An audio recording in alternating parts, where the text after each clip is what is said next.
Antibodies को कैसे कम करें और अपने आप को आने वाले ऑटो इम्यून वाली बीमारियों से बचाएं, और अगर बीमारी लग गई है तो उसको आगे आने वाले कॉम्प्लिकेशन से बचें। आज के इस वीडियो में हम इसके बारे में बहुत ज़्यादा डिटेल में बात करने वाले हैं। नमस्ते दर्शकों, स्वागत है आपका मेरे इस YouTube चैनल। मैं हूं आपकी होस्ट डॉक्टर तानवी मयूर पटेल, एंडोक्राइनोलॉजिस्ट यानी कि हार्मोन विशेषज्ञ डॉक्टर, मुंबई से। देखिए, पूरी एंडोक्राइन सिस्टम के अंदर सबसे ज़्यादा कॉमन वाली जो हार्मोन की बीमारी है उसमें थायराइड एक आ जाती है, और थायराइड की बीमारी दिन प्रतिदिन बढ़ती ही जा रही है।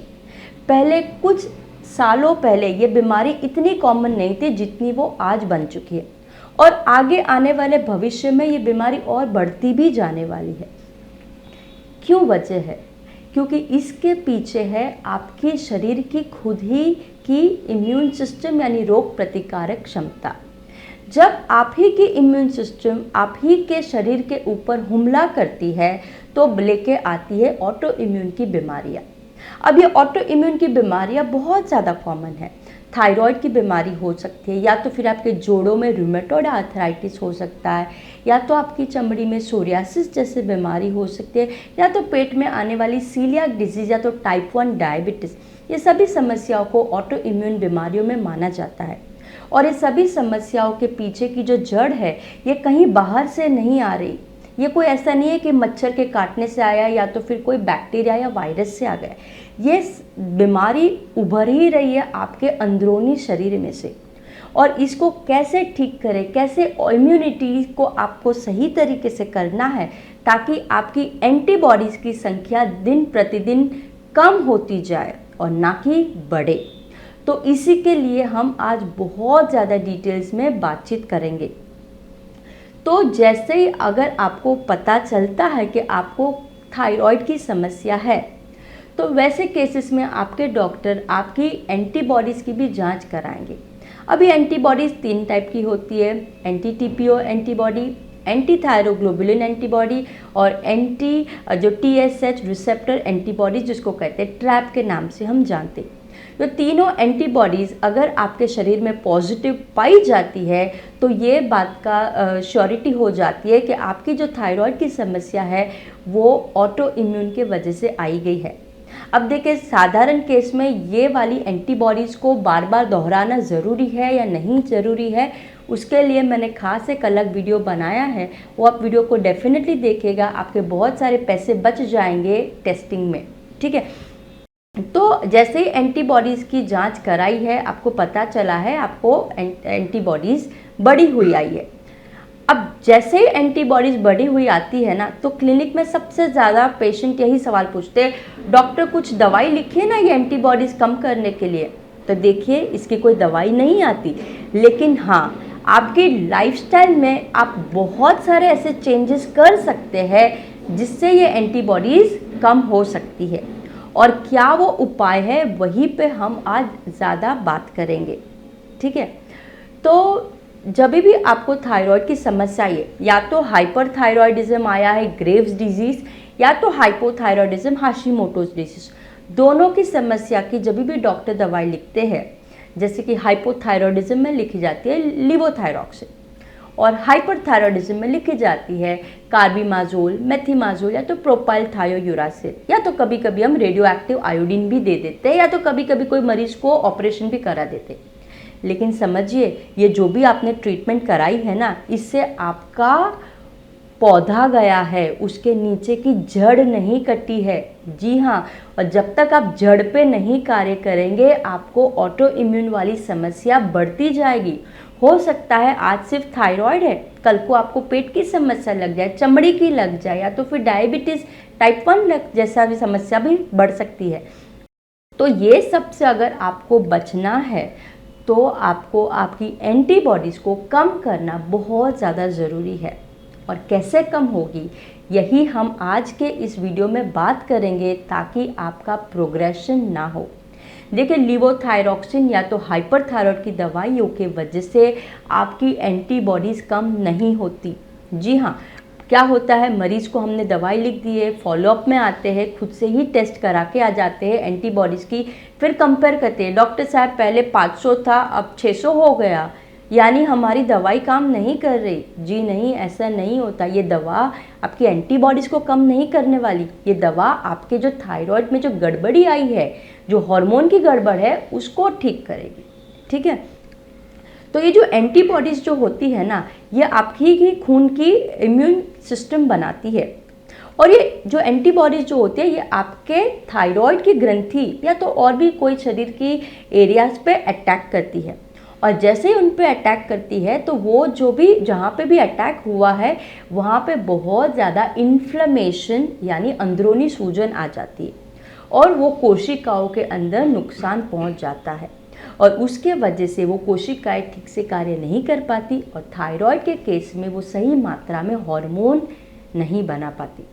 बहुत सी बार ऐसा भी हमने देखा है कि मरीजों को हमने दवाई तो दे दी है, लेकिन दवाई देने के बाद में भी उनके शरीर के जो लक्षण हैं वो उतने ज़्यादा ठीक नहीं होते, उनकी जो क्वालिटी ऑफ लाइफ होती है वो कहीं ना कहीं कॉम्प्रोमाइज्ड होती है। तो आज के इस वीडियो में जो भी मैं आपको टिप्स बताने वाली हूँ, जो चेंजेस बताने वाली हूँ, वो जैसे ही आप इंक्लूड करेंगे आप डेफिनेटली पाएंगे कि आपके शरीर के लक्षण कम हो रहे हैं, आपकी क्वालिटी ऑफ लाइफ अच्छी हो रही है, आपकी थकावट, आपकी डाइजेस्टिव सिस्टम अच्छी हो रही है, और डेफिनेटली ये आपकी एंटीबॉडीज़ को कम करेगी, ये मैं दावे के साथ में कह सकती हूँ। तो क्या क्या चेंजेस है? तो देखिए, चेंजेस जो है आपको आपके एनवायरनमेंट में लाने हैं, आपको आपके खाने पीने में लाने हैं। तो बात करते हैं हम सबसे पहले खाने पीने की। उसमें सबसे पहली चीज़ है जो आपको नहीं खानी है, वो है ग्लूटेन।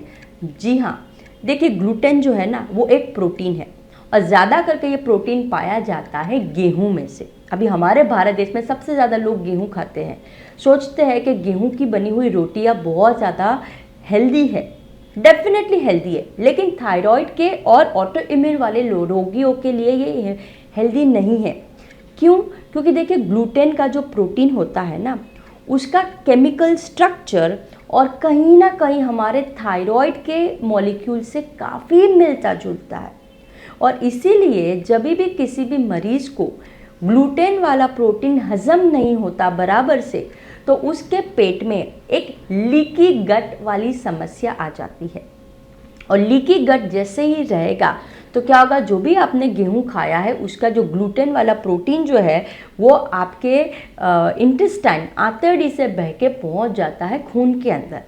और क्योंकि ये ग्लूटेन बाहरी केमिकल है, आपकी बॉडी की इम्यून सिस्टम उसको नाश करने में एक्टिव हो जाती है, एंटीबॉडीज बनाती है। वो एंटीबॉडीज़ को एक्चुअली ख़त्म करना है ग्लूटेन को, लेकिन ग्लूटेन क्योंकि थायराइड जैसा दिखता है, इसीलिए वो एंटीबॉडीज़ नादानी में थायराइड के ऊपर भी हमला करना शुरू कर देती है। यानी जितना आप ग्लूटेन ज़्यादा खाएंगे उतनी ही एंटीबॉडीज़ बढ़ती जाएगी, उतना ही थायराइड के ऊपर उसका अटैक बढ़ता जाएगा, और उतना ही आपका प्रॉब्लम बढ़ता जाएगा। दवा लेने के बावजूद आपके शरीर के लक्षण ठीक नहीं होंगे। क्यों नहीं होंगे? क्योंकि आप आपके खाने में दिन में 2 बार 3 बार ग्लूटेन खाए ही जा रहे हैं। तो सबसे पहले आपको आपके खाने पीने में ग्लूटेन वाली चीज़ों को नहीं इस्तेमाल करना। अब ग्लूटेन जब भी नहीं खाना है तो आप क्या खा सकते हैं, उसके लिए मैंने खास एक अलग वीडियो बनाया है, ऊपर आई बटन पे उसका लिंक मौजूद है, आप उस वीडियो को देखिएगा, आपको पता चलेगा कि ग्लूटेन की जगह पे आप क्या क्या खा सकते हैं। दूसरा मेजर चेंज करना है वो है आपको डेयरी प्रोडक्ट्स नहीं खाने हैं। जी हाँ, डेयरी यानी दूध और दूध में से बनते हुए खाद्य पदार्थ। इसमें एक्सेप्शन है दही और छाछ का। क्यों? क्योंकि दही में प्रोबायोटिक्स होता है, तो बहुत सी बार बहुत सारे लोग इसको आसानी से डाइजेस्ट कर लेते हैं। तकरीबन 76% लोगों को लैक्टोज का इंटॉलरेंस पाया गया है, जिनको थायराइड की समस्या आई है उनको। यानी 100 में से 76 लोगों को डेयरी वाले प्रोटीन्स लैक्टोज हजम ही नहीं होते। अब ये लैक्टोज वाला जो शुगर का जो मॉलिक्यूल है ना, ये बहुत सी प्रॉब्लम लेके आता है। साथ ही साथ जो भी डेयरी प्रोडक्ट्स हम खाते हैं उसके अंदर बहुत ज़्यादा ऐसे एनिमल प्रोटीन है जो हमारी बॉडी डाइजेस्ट नहीं कर पाती और इसके वजह से हमारे बॉडी में एंटीबॉडीज़ बनना शुरू हो जाते हैं और ये एंटीबॉडीज़ आपके थायराइड के ऊपर हमला करते।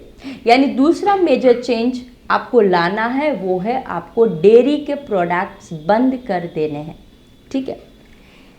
तीसरा, आपको आपके ब्लड शुगर पे ध्यान देना है। अब कैसे ब्लड शुगर पे ध्यान देना है? तो बहुत ज़्यादा मात्रा में प्रोसेस किया हुआ खाना नहीं खाना है।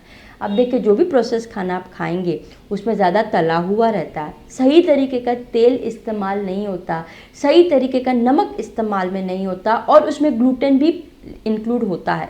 तो इसके वजह से जो प्रोसेस खाना बाज़ार में जो पैकेट्स में मिलता है वो आपको नहीं खाना है। साथ ही साथ जो शक्कर, जो सफ़ेद शक्कर, चीनी जिसको कहते हैं, वो भी आपको खाने में इंक्लूड नहीं करने। ये तीसरा और मेजर चेंज है। पहला था गेहूं, दूसरा था डेयरी और तीसरा है शक्कर।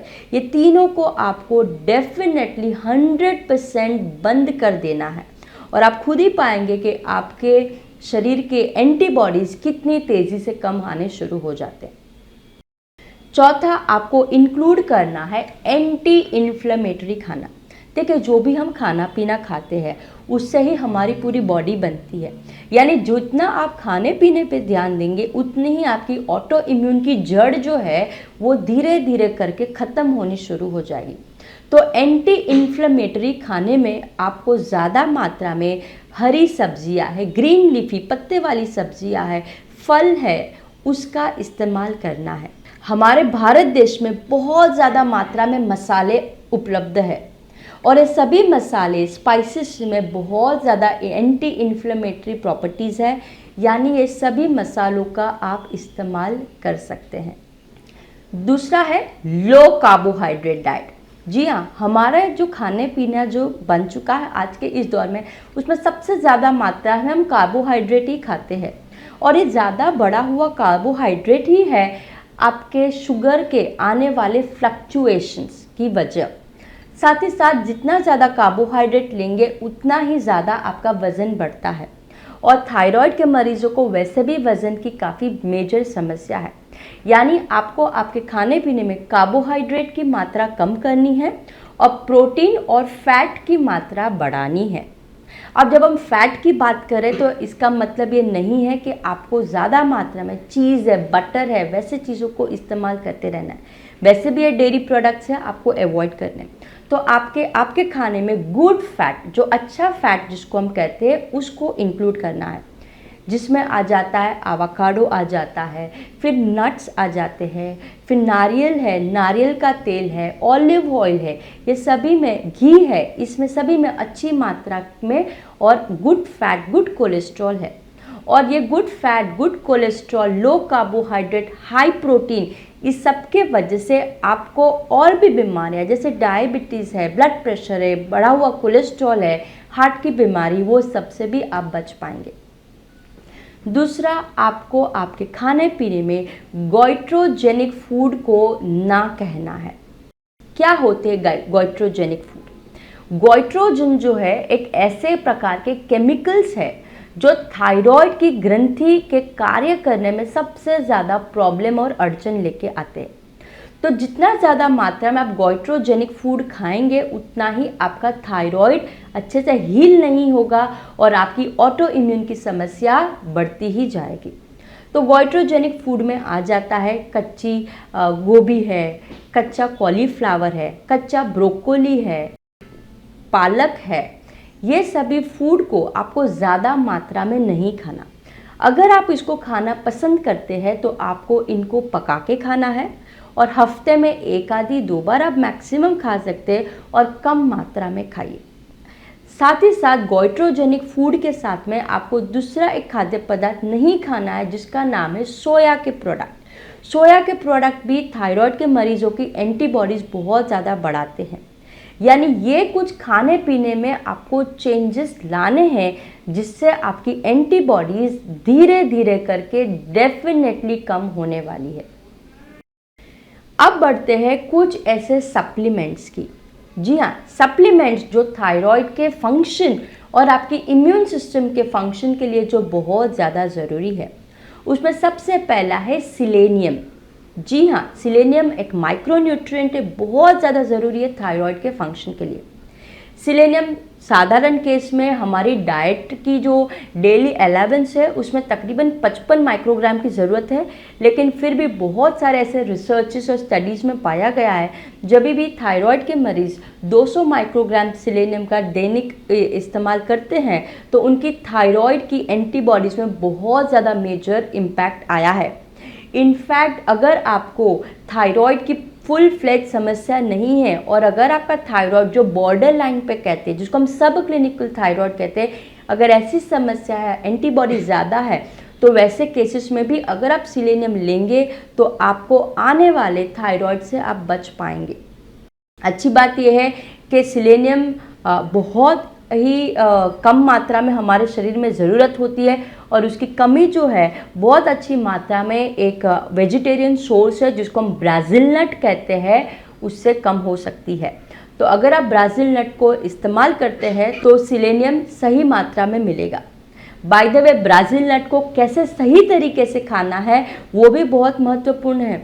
उसके लिए भी मैंने एक अलग वीडियो बना है, आप ऊपर आई बटन पे उसका लिंक मौजूद है, उस वीडियो को आप देखिएगा।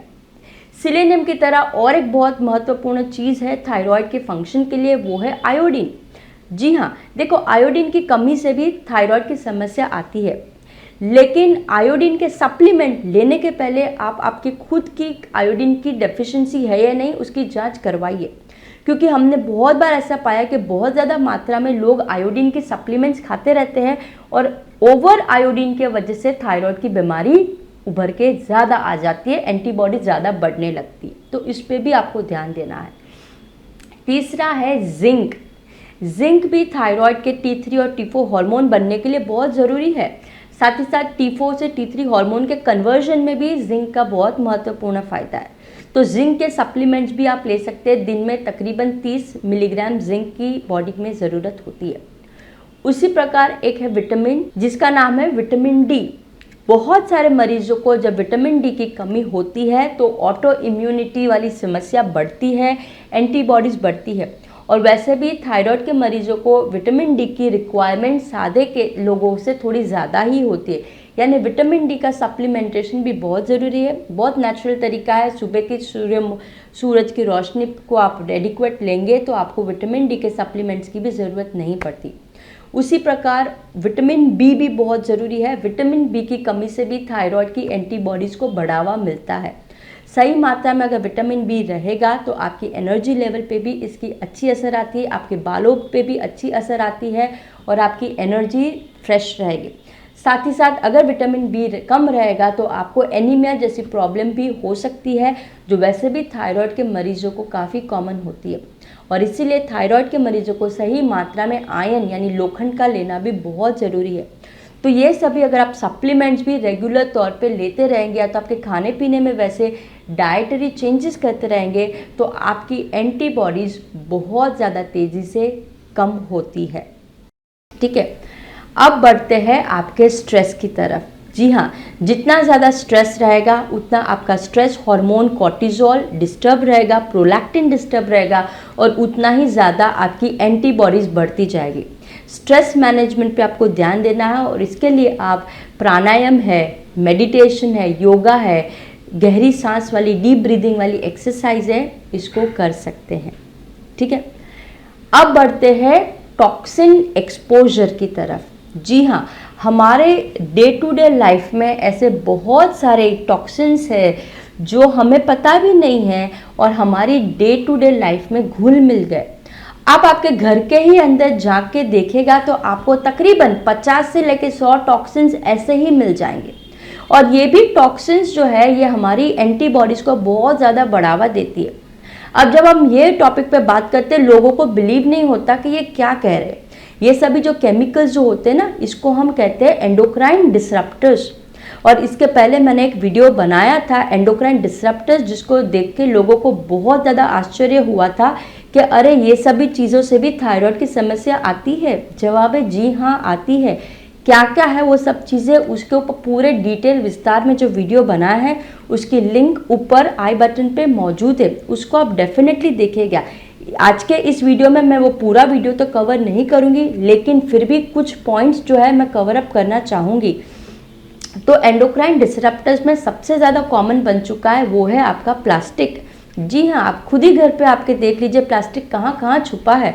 आपकी प्लास्टिक की बोतलें हो चुकी, आप जो खाना लेके आ रहे हैं वो भी प्लास्टिक में आया है, जो आपकी पानी में जो बॉटल जो पानी भर के रख रहे हैं उसके अंदर माइक्रो प्लास्टिक पहुँच गया है। जो आप पीते हैं बाज़ार में मिलने वाले रेडीमेड पानी की भरी हुई प्लास्टिक की बोतलें, वो सब में सब जगह प्लास्टिक्स आ गया है। केमिकल्स, फर्टिलाइजर्स जिसका छिड़काव फार्मर्स जो है हर एक खाद्य पदार्थ में करते रहते हैं, ये केमिकल्स भी आपके मुंह में, आपके शरीर में जा रहे हैं, ये केमिकल का एक्सपोजर है। जो बीपीए जो प्लास्टिक्स में पाया गया है वो सब।